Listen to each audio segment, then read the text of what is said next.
Hey, running friends. Welcome to the Wrinkled Runner podcast. I'm Sherry, the Wrinkled Runner. I'm over 50 and I love to run wherever I go, but Buffalo, New York is my home. If you are looking to start to run or you're an older runner, this podcast is especially for you, so subscribe now. I love to help people get running and keep running. If you are a runner, your friends may have told you that running will ruin your knees. That has been debunked, but as an older runner, you may still have to deal with knee pain, and there is such a thing as runner's knee. On today's episode, I'll be talking about knee pain in runners. Interestingly, women may have more knee issues because of our hip structure, so strengthening that area is something we should all be doing no matter what our age to try and prevent knee pain from happening in the first place.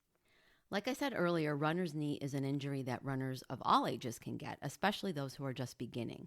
The motion of running, if it is not something you are used to, can irritate the area under the kneecap and cause pain. And you'll feel this if you're sitting for a long time or it hurts going up the stairs, you probably have runner's knee. This irritation and pain is probably what has contributed to the notion some have that running is bad for the knees.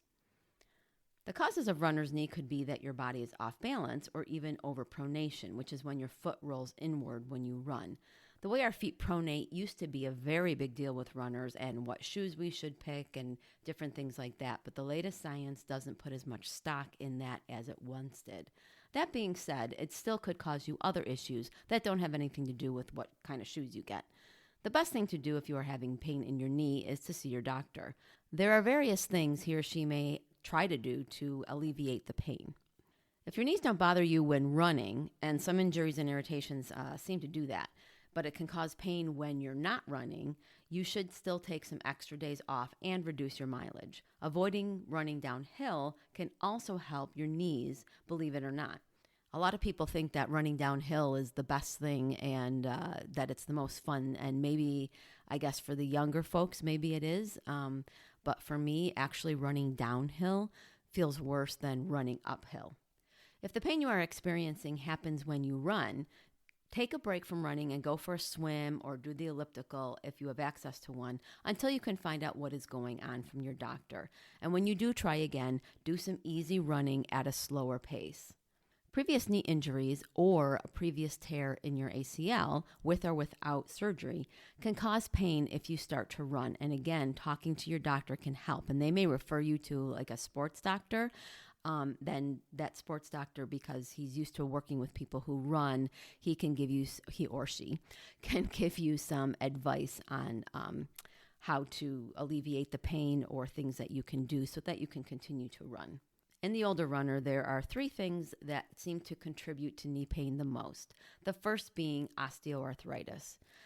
It's a breakdown of cartilage, and it's just from living life. A lot of people have it, runners and non-runners alike, and actually studies have shown that there is no correlation between running and getting osteoarthritis later in life.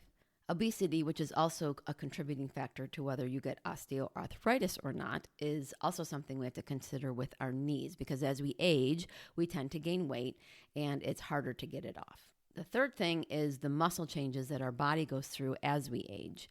Our muscles can shrink by up to 40% by the time you hit 60. That kind of blew my mind when I saw that percentage. So that makes the hips and other muscles in your legs have to work all the harder to get from point A to point B. And like I said before, because of the way women carry our bodies and around, there's a lot of pressure on the hips. And so we need to strengthen that area, and that will help all the way down the leg. One of the things you can do to help your knees is to exercise them. And I know it can be difficult to be consistent with strength training. I have a lot of trouble with keeping up my routine with that, although I have found a new website that I really like called jfit.com, jefit.com, that I've been getting a lot of my workouts from, and I've actually been having a lot of fun with that. But our muscles need to be active, and it can also be hard when you're dealing with knee pain to keep up trying to strengthen the area, because when you have pain, you don't feel like doing anything. And when you don't feel like doing anything, you're not doing the things that you need to be do to alleviate the pain. So it's a cycle, and we all know that we have to break those cycles. Some exercises you can try are squats, a lateral band walk, and I'll link to a video of somebody doing that so you can see what that is. And there's also a routine that I found that you can try as well, put out by a physical therapist. Now, just don't blindly do any exercises and things off the internet or even things that I say and try to power through them if they are causing you intense pain or you feel like they're making you worse. Going in person to a PT or a sports doctor can help you get back on the road safely and stronger. So make sure you're consulting with a professional if you are really having a lot of pain. So this week's website focus is jackrabbit.com.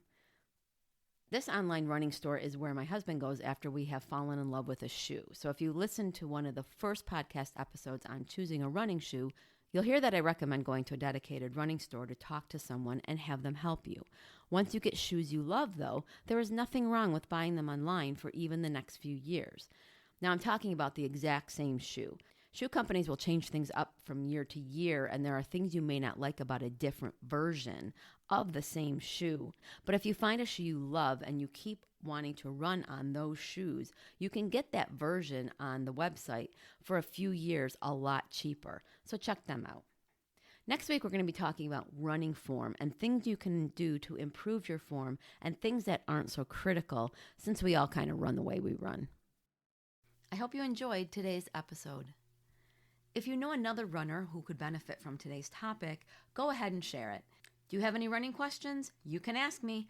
Email me at sherry@wrinkledrunner.com, and if I can't answer your question, I will do the research to find the answer and share it with you. The questions I get from listeners like you help me develop episodes, so please don't be shy. You can sign up for my once-a-month newsletter using the link provided so that you can have all the Wrinkled Runner resources from the past month all in one place. I also have opened up my virtual coaching in addition to coaching one-on-one with those in the Buffalo, New York area. So head to my coaching page on the Wrinkled Runner website, which I will, of course, link to, and check out how we may be able to work together. Until next Monday, thanks for listening, and I'll see you on the run.